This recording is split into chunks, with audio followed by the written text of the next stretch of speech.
Je crois que ce livre est dangereux pour ma psychologie. Je suis encore au début parce que je lis petit à petit et j'en suis à un moment où les parents, donc juifs bien évidemment, envoyaient leurs enfants se faire adopter dans des familles étrangères donc, qui ne connaissaient pas du tout. Et je me dis mais waouh, je passe le moment où on leur enlevait tous les droits, où on leur retirait leur entreprise, leur décoration s'ils avaient été dans l'armée, leur travail, leur maison, tout ça. Et il y avait ce truc de se dire est-ce que ça va être pire que ce que c'est si on se connecte un petit peu à l'empathie, c'est même dévastateur hein, d'essayer de s'imaginer ça. Plus le pire c'est que on sait qu'il faudrait un rien pour que des choses dégénèrent à nouveau de cette façon. Il n'y a qu'à voir comment les humains ont une facilité à se haïr, en fait, c'est effrayant.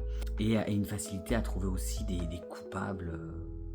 Je trouve qu'il y a un exemple assez flagrant en ce moment, c'est quand même aux États-Unis, Trump et comment il s'acharne par exemple sur les transgenres ou la communauté LGBT. Alors rien à voir avec ce qui s'est passé avant, je ne veux pas faire de comparaison comme ça parce que c'est pas ok, mais en fait c'est comment les choses se font petit à petit en fait, comment on fait accepter des choses petit à petit, comment on fait qu'il y a un rejet petit à petit, comment on fait changer les lois petit à petit, et là c'est un petit peu ce qui se passe aussi là-bas, c'est comment on fait reculer les lois, et les lois aussi sur l'avortement qui avaient reculé également, là on enlève les passeports aux personnes transgenres, alors c'est pas qu'on les enlève, c'est que il faut qu'elles aient les anciennes identités, mais ça veut dire que les personnes sont un petit peu coincées dans le pays parce que quand vous n'avez pas du tout l'identité qu'on a sur vos passeports, vous ne pouvez pas aller dans beaucoup de pays. Donc en fait, on vous coupe de droits.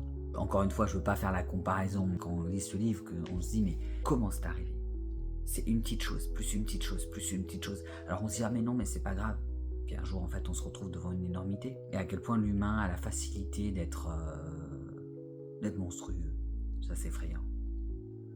Et après il n'y a qu'à regarder les gens, leurs commentaires sur les réseaux sociaux, il n'y a qu'à voir leur position, il n'y a qu'à voir comment ils haïssent, comment ils sont, enfin voilà, et qu'à regarder un peu l'humanité pour être complètement effrayé. Je ne mets pas tout le monde dans le même panier, on est d'accord, mais des fois on est là, mais qu'est-ce que c'est en fait, où sommes-nous tombés?